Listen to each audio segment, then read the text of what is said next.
My lab is very much focused on understanding both the causes and consequences of molecular variation in the brain and the role that plays in a range of neuropsychiatric diseases like autism, schizophrenia, and then in diseases of neurodegeneration, different types of dementia like Alzheimer's disease.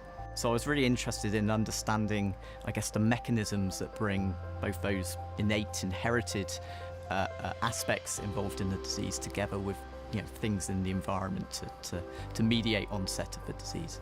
Increasingly, it's becoming important to really integrate those studies of DNA sequence variation with measures of the regulatory processes that actually control the expression of genes. We're very interested in the epigenetic variation, and unlike your DNA sequence, which is this very stable entity, epigenetic processes are potentially much more dynamic, potentially reversible by combining maps of regulatory variation, maybe epigenetic variation or transcriptomic variation, together with maps of DNA sequence variation. We can put those together and start to generate hypotheses about function. One of our most exciting findings was when we put data that we generated looking at human brain development. So this is profiling genomic changes across that critical period of development of the human brain,